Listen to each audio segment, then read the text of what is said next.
sports ideas background that you might have seen Megan, Allison, and Seth have, but I look like an alien video. We're going to pivot to NFL State of the Union with respect to analytics, covering some of the similar topics to what you just heard on the NBA. I'm lucky enough to be joined by Andrew Healy and Kevin Cole. Andrew and Kevin, if you want to take your you can turn your videos and unmute yourselves. So I'll briefly introduce the two of them, and then we'll get right into talking about analytics. And just in terms of who Andrew and Kevin are, you might recognize both of their names. Kevin Cole was initially in finance and pivoted to football full time, initially at Roto Grinders, and is now at PFF as a data scientist, where he's been. I think this is his second year full time. Andrew Healy has a PhD in economics and started as an economics professor, which is a career similar to mine, where I was a statistics professor before coming into football. Andrew joined the Browns in 2016 after writing for Football Outsiders and showing his opinions publicly that he was really smart. Not that Kevin's not really smart, but both of them are really smart. And currently is the VP of strategy at the Cleveland Browns.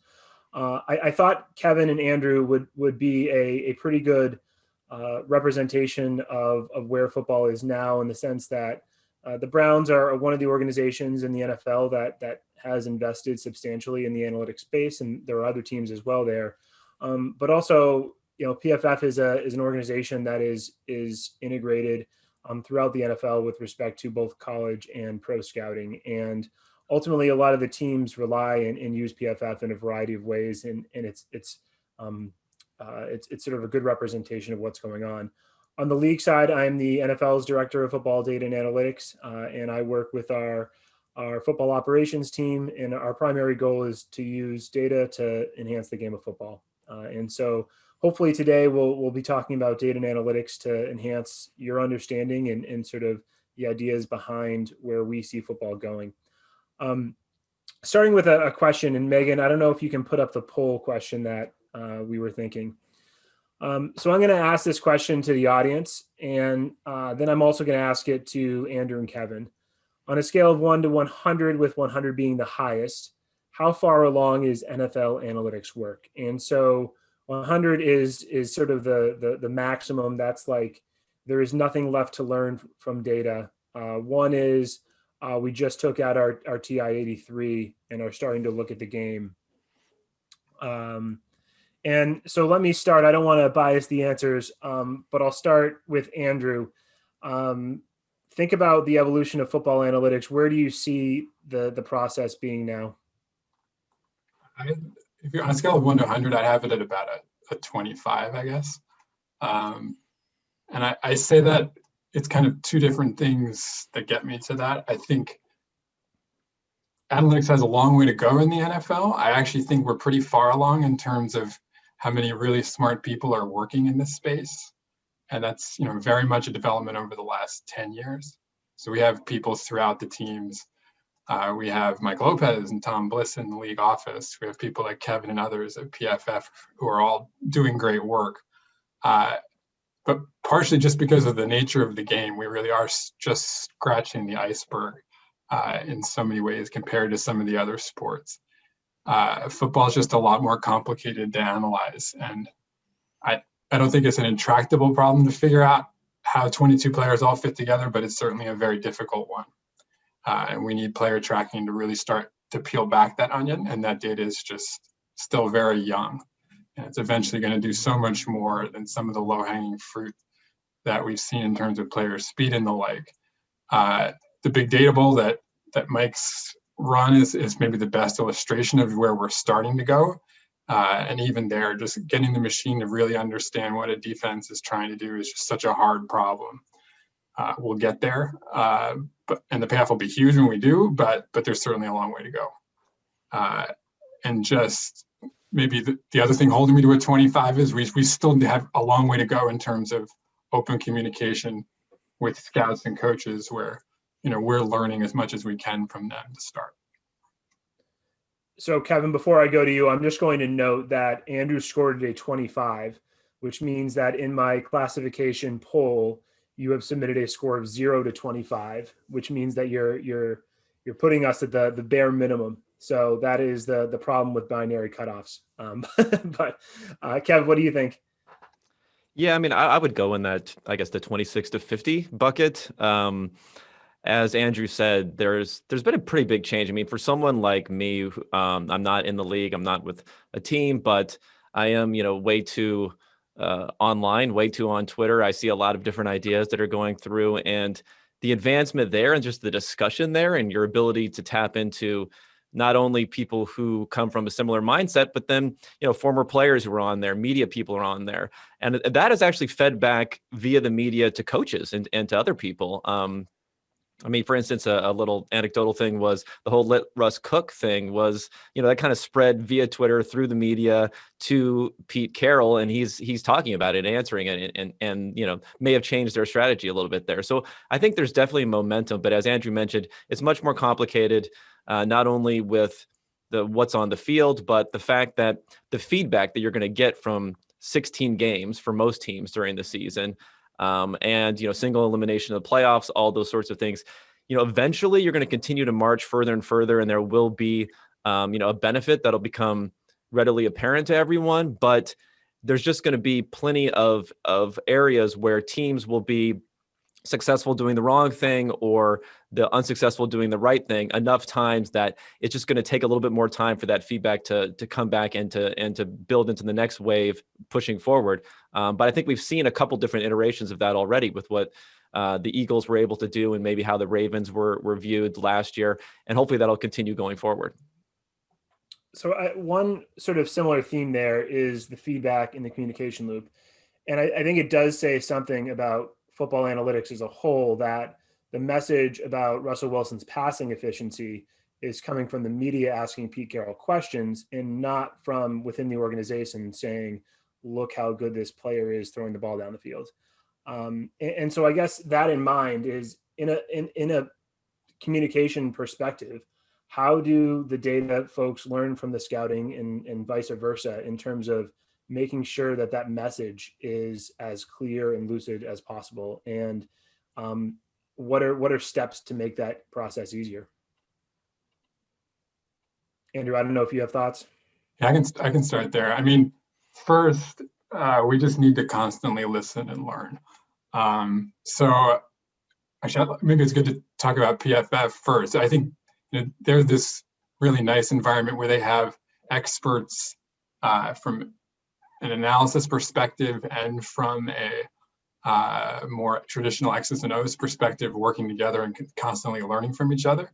And inside the team, we need even more of that. We have a great situation with the Browns with that, but it's something that like I personally need to make sure that I make time for all the time. So like one of the best things that I've done over the years is to have a weekly meeting with Dave Giuliani, who's our director of research and strategy and a coaching friend of ours, where we're just his student. And we go for hours if we have time in the off season, not as much now, and just try to learn from them. And I think to the extent that the more that we learn in that way, the more that we're able to speak the same language, sort of earn that credibility by having the domain knowledge that, we're never going to be on the same level as a coach because their expertise is just so deep there. But I think that's part of it. I think it really is this developing of relationships, listening and learning. Maybe just one other thing is being really honest about the times when we're wrong as analysts. I think with new stuff, we just be really careful about being really honest about it, and sometimes that can help us buy credibility too when we admit our mistakes. Kevin, what about you within PFF in terms of working with the combination of football experts, data experts, and quite honestly now football data experts that are quite well versed in both? Yeah, I mean, we brought in a number of people to help us not only in creating usable rubrics for how we're doing our grading, but also helping to communicate that to people within the league. I think that's an important step, just building those different relationships. What we're able to offer is also, unfortunately, we don't have the combine, something like that this year. But then in a normal year, we would have that. We'd be able to meet with different teams to get feedback. And what you end up finding out is that all information is viewed as a good thing by pretty much all the teams out there. I think there's maybe a misconception that people are discounting or not even looking at some of the information. I think that they all want the information. It's just being able to not only present it, but being able to respond and see it through their viewpoint, which is kind of what Andrew was talking about. I think one of the exciting developments that I've seen, and I'm not as well versed on what's going on inside of all 32 buildings across the league, but I know I've seen with the Ravens now where there seems to be more of an explicit tie with bringing people in the coaching, or who are actually coaches, like Daniel Stern, who's a football analyst, but he's working there as a coach there. You may have seen there's an article written about him last year and how he works with fourth down decisions there. They just brought on an intern, Charlie Gelman, who's someone who I was already following on Twitter for work that he did with Duke football, and he's a statistician, he's an engineer. But bringing people explicitly into coaching, I think, is also a good area to go with, because sometimes when you have people siloed too much, I think making that integration formalized is something that could go to the next level. And we've seen some of that with basketball with Dean Oliver, who's one of the pioneers of basketball analytics, now a coach with the Wizards. Makes sense. Megan, you want to put up my second poll question? So we're playing Survivor here, and you have 1 month to spend on a remote island. You're going to meet with an NFL head coach at the end of that month to share your findings. You get, I think Spencer in the last basketball panel called them bullets, right? You get 1 bullet to share with this coach. What data set are you going to use? Is it NFL Faster, which I would equate to the NFL play-by-play data, maybe some win probability, expected points in there, next gen stats, or is it PFF scouting data? And so this is an open question for the poll. I don't even know how I would answer this. But I think the timeline is important. It's a month, and which means that keep in mind for the Big Data Bowl, for folks that are paying attention to that, we've given people 3.5 months, and they've always complained that it's not enough time. So you have a month on a remote island. I think the next gen stats, you could get some pretty cool animations of Patrick Mahomes running around. But are you going to answer a solvable football question? It's tricky. It's hard. Andrew, how do you balance it in terms of picking these data sets and maybe, obviously you're not picking just one of them, but in this situation, what would your first thoughts that jump to mind be? That it would actually be PFF pretty easy. I'm not saying that because Kevin's on the call, but like if you said 10 years, I'd say next gen stats. If you said 5 years, I'd say next gen stats. If you said 1 year, I think I'd still say PFF. I think their grading has gotten to a really good place, and I think it's really valuable. It definitely has blind spots. But like you're saying, if we only have a month, I don't think we're there yet to get the kinds of insights out of next gen stats that would make that supersede all of the value that we can get out of what PFF does with grading. And like, it actually really pains me to say that, because I do think the potential is sort of limitless with next gen stats to really solve this problem of all the different moving parts that make football so hard. But right now, PFF would be my answer. Kevin, I'm going to ask you the question, even though you're biased. But if this was like this was like voting for captain or something, you might not be able to vote for yourself. But give the lay of the land in terms of what you think is valuable and some of the things that jump to mind as you try and balance the varying levels of data in the NFL. Yeah, I mean, I think I agree with everything Andrew said via PFF. Gotta make sure those checks still cash. So I'm going to say that. But I mean, I also think NFL Faster is a really great tool. I mean, it's something where before I was working for PFF, I was NFL Scraper, its predecessor. I was using a lot of that and what's going on, and I feel like it's just an excellent tool to open it up to everyone, a free resource. So I think there's a lot there, especially when you're talking about translating the football stuff into points, into win probability, something that's translatable to everyone. So there's a lot there. And I'll say one thing about for PFF, and I know that if we get down to a little more granular level with the play-by-play grading, we grade on every single play. And I think there's also maybe a misconception when some people look at the grades and they won't agree and they'll say, oh, it's ridiculous that player X has this grade or player Y has another grade. But I think sometimes, even if it's not perfect what you're doing on a play-by-play basis, if you are collecting some sort of data on a play-by-play basis, then that's just a great tool for then going back through it and saying, you can dig into it a little bit further, you can tweak it, you can adjust it. But it's really having that granularity and having that volume of data is really, really important. And I think that's the biggest thing that can make a difference with PFF, where we're, like I said, we're not just talking about player X is a 90 and player Y is an 85. If I just building on that, I think that's the really key point. I think the play level detail is just such a wonderful thing, and it's like I think Kevin was just hinting at. It's really a jumping off point for analysis. Like, they've done work there to translate that into wins above replacement. You can do so many different things. There's survival analysis work that they've done on evaluating offensive line. So it's an input, but if I only have a month, I can do a lot with that input into other analysis.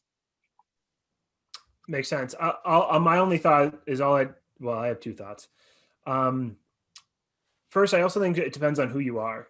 And if you're starting in sports analytics, and part of the reason behind having the symposium was to really hit on like how to start doing sports analytics work. I would not start with the next gen stats. I would not sure I'd start with PFF, particularly if you don't really know all the football terms that might be in there. In that case, I really think it's a credit to the NFL community what Ron, Sam, Max started, and now Ben has taken to the next level is that raw play-by-play data. You see it, you look at it, you know what happened. Your first thoughts is this good for the team? Is it bad for the team? Did the quarterback do a bad job? Did he do a good job?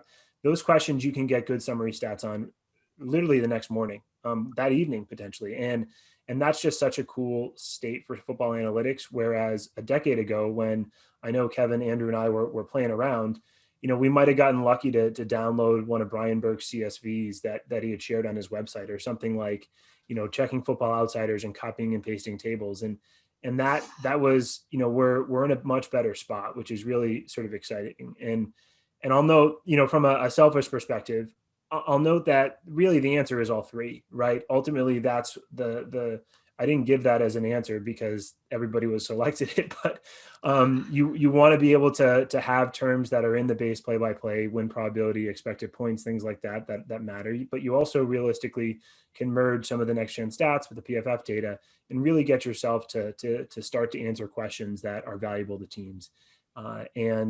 We're trying to do that as a league with the Big Data Bowl, but I also know that within organizations, that's priority that they're constantly thinking of. In terms of other questions for Kevin and Andrew, what do you think is a way that the football analytics as a community could do a better job, both with respect to learning new ideas, but also learning from past mistakes? And Andrew, this is one of the questions that I think you had thought would be a good one for us. And so maybe I'll start with you. Yeah, I think, as I said before, like it really helps to be clear about, the limitations of what we do. I think that's important. I think we got to be really careful with simplifying in small samples. And I think you were actually getting at that just now when you were talking about I definitely did that, copying tables from Football Outsiders and Pro Football Reference, that kind of stuff. And, there's sometimes like there can be demand for simplified answers, even when, it's just not possible to come up with a simple answer. And we really need that nuance. I know that's happened sometimes when in some of the public work that I've seen about looking at how we've succeeded in different personnel groups, for example. And as Chase Stewart would say, sometimes splits happen and we got to be careful with that. And so I think sometimes we could do a better job with those kinds of nuances.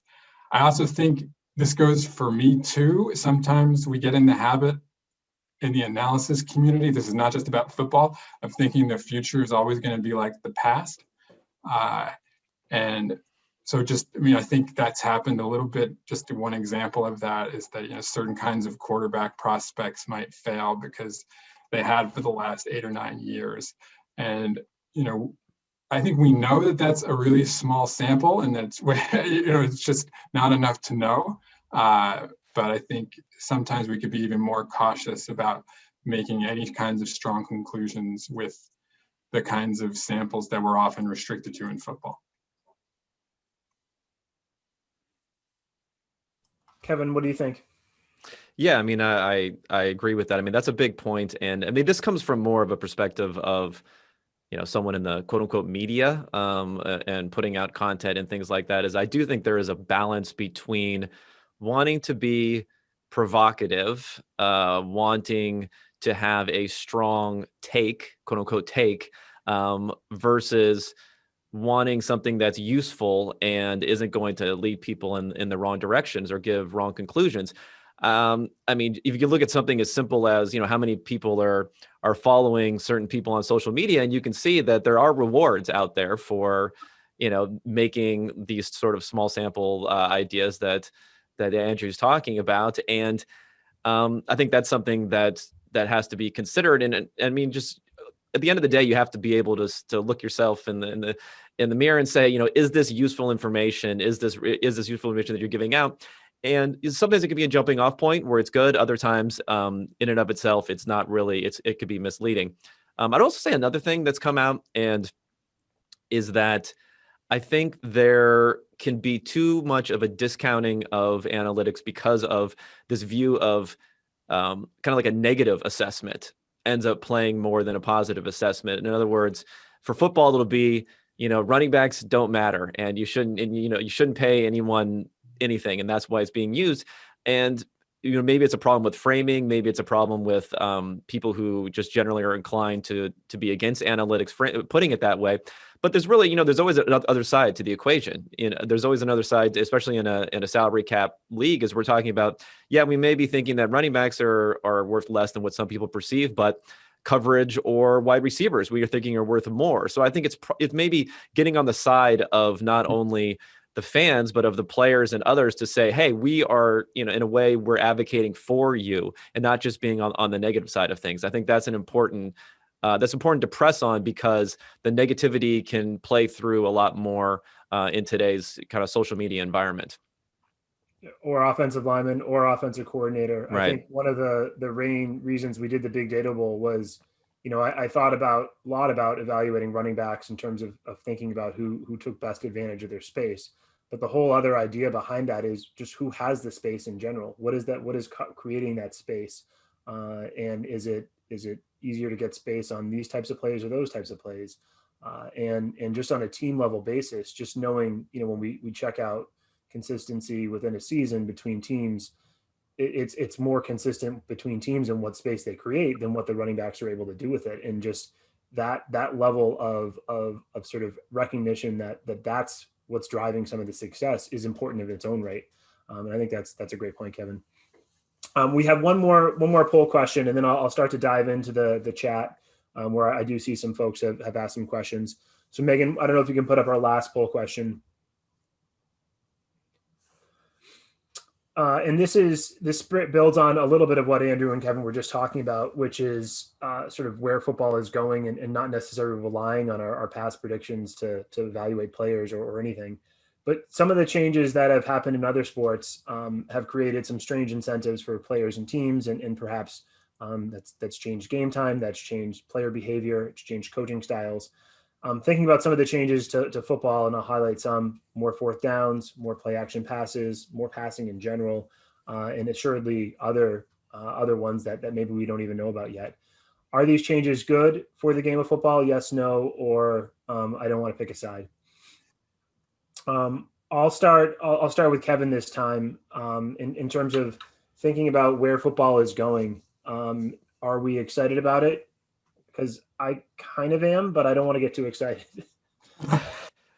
Yeah, I mean, I'm pretty excited. I don't think it's it's speaking too hyperbolically to say that the game has been getting a lot more exciting. And I think it's been, people have, I mean, you can always go by certain measurements you never know about, because, the ratings are up, ratings are down. Ratings were going down supposedly in 2017, and now they're back up again. But I think the interest in the game is at a high, and all you have to do is get one of these kind of throwback defensive matchups where things aren't working, and I think people kind of quickly realize that some of the nostalgia for that type of play may not be what they actually are hoping it would be. Yeah, I mean, I think also you introduce more variance into the game, probably, but by doing this, sometimes by having more passing or more scoring that's going back and forth, more comebacks are possible through this sort of thing. So I think keeping that level of excitement as high as possible for as long as possible in all these different games is what makes football different and more popular than all other sports, is when you have so much that's at stake every single game. And I think this just increases that amount. I mean, yes, 100%. I can't believe we didn't get like 100% yes. Yeah, I mean, who doesn't love more scoring and more offense? I guess like one thing I would say though is that I do think it's a little bit random. I mean, there's really no reason why it couldn't be the opposite way, where the data supported more running as leading to more wins. And I'm not an expert in the NBA space, but I know that's the common narrative now, is that the game's gotten more boring because of some of this stuff, that the Rockets have done and that kind of thing. But at the same time, some of that move towards threes spread the floor, and I thought maybe got the NBA a little bit out of that hand. I remember I was a big NBA fan in the early 2000s when it was like 78-76 in the finals, and it was pretty tough to watch.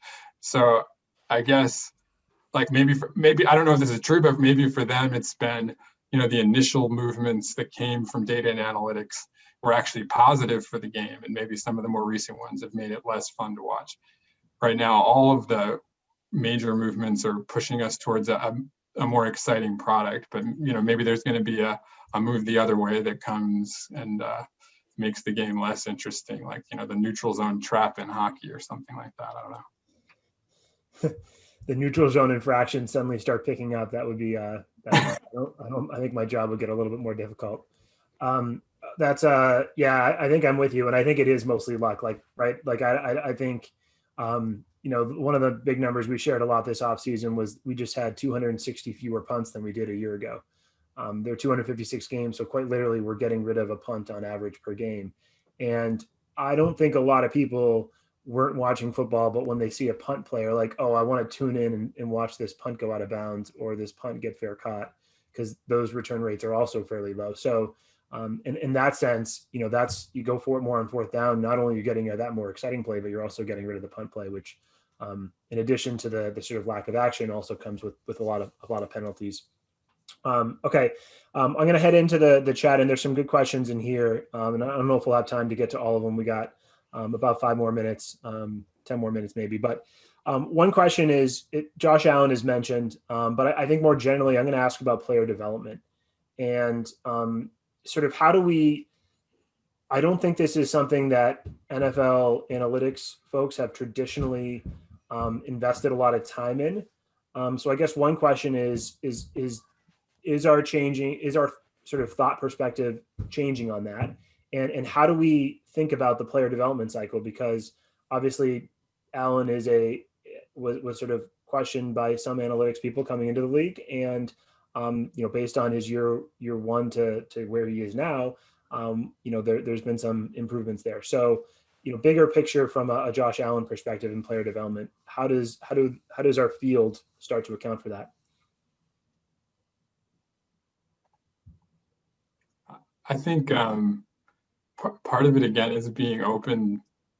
If the question is about how we should be a little humble about what we know about folks, I think that's part of it too, because we don't see fully formed products. And I think it's like a fascinating thing to do the thought experiment of what happens if Josh Allen doesn't go to the Bills. We don't actually get to see that. I think we need to update when data comes in, that skill set can play better than maybe the data's previously indicated. And I also think that hopefully, and I think maybe this is part of what the question's getting at, is that we can help that player development process with good analysis. So like a big part of what we use our tracking data for now is in that space. We're just getting started, but we have tracking data from practice. It's not just about developing skill sets, it's about managing player loads, that kind of thing. But there's just so much potential to do more in that space.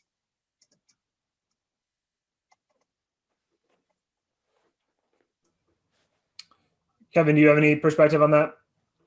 Well, I mean, this kind of goes into one of the topics that you had sent beforehand that we didn't have a chance to address, about like things that are missing from the public that are probably seen inside buildings. So I think this is a big one, is how do you judge the quote unquote growth mindset, which became a big thing when the book Astro Ball came out. And I think it's probably one of the more important things that you can do. I mean, we can get closer and closer to measuring what a player has done, and knowing that as far as where they are on the field, getting to that next step and being able to collect the appropriate information, whether it's via interviews, via reference checks, inside the building, how they're training, how they're working out, how they're doing other things, is really try to figure out what the trajectory will then be going forward. And I think that's something where I think it was fair to be low on Josh Allen. He wasn't very good for 2 years in the NFL, and that doesn't really end well most of the time, the vast majority of the time. But again, it's somewhat a communication problem too, because even if you're saying he has a 10% chance of success, that's going to happen 1 of every 10 times. But you can't really communicate that well. I mean, you only have to look as far as going back to the 2016 election when, Nate Silver said that Trump had a 30% chance of winning. He was castigated for being wrong on something like that. So it's just hard to communicate probabilities in a situation where you have someone who has a relatively low success chance. So I also think you don't want to read too much into it, because now I'm starting to hear that traits are all that matters, because the quarterback position has changed so much and the floor is so much higher and everything else. So it's really just being aware of, like Andrew said, we had a small sample size we were building this assessment on, and now we have a really small sample size that we're changing our view of how everything works. So combining those two things together. Awesome. We'll end with one more question, which comes from Nate, and this actually is something that Kevin had talked about prior to our conversation. We've focused mostly on analytics on players. Are we in a position where we can now start to evaluate behaviors in terms of patterns, development of play callers, of coaches? And what does that look like going forward? Kevin, what do you think? I mean, again, it's just really, really hard from the outside to do these things. I mean, the coaching search we have every year, I think, really lends into that. I mean, I listen to, I'm trying to think, well, the best thing that I can do is get an idea from hearing what people inside buildings have done before. I know Joe Banner talked about when he worked for the Eagles that when they were looking for a head coach, they said they wanted to find someone who's just extremely meticulous about what they're doing, and the preparation, those sorts of things were the most important things. And when in talking with the Packers, he found out that Andy Reid, who was on the staff there, kind of fit that mold. So again, it's just going to be, we only have the in-game decision stuff really to judge on most of the time, or how their demeanor or how the players talk about them. So it becomes really hard, I think, with so many different things pointing together from the outside. But Andrew probably has some more insights that he can't share with us. Maybe just a little, but honestly, I think it is just a really, really hard question. I think maybe a long way down the line, we're going to get to such a good place with player tracking data that we're going to know what the intention was pretty well in the offensive play design, in the defensive play call. And when we get to that place, I think we'll be more able to do that. I think now, if you really want to do a good job of evaluating play callers or trying to evaluate coaching, you're really going to have to be inside a team so you know what the intention was. Makes sense. I think we're gonna wrap it up now. I just want to say thanks to everyone who signed up for this Sports Ideas Symposium. Hopefully you've learned some stuff from for so far. I have a ton of respect for the work of both Kevin and Andrew in terms of advancing public football analytics knowledge, both publicly and now with Andrew's case within an organization. We were lucky to have him on board with us. So Andrew and Kevin, thank you. For the symposium, the next talk is a featured conversation with Alex Mandrycky of the Seattle Kraken, and that conversation will start in 5 minutes. So we'll be back in 5 minutes with that.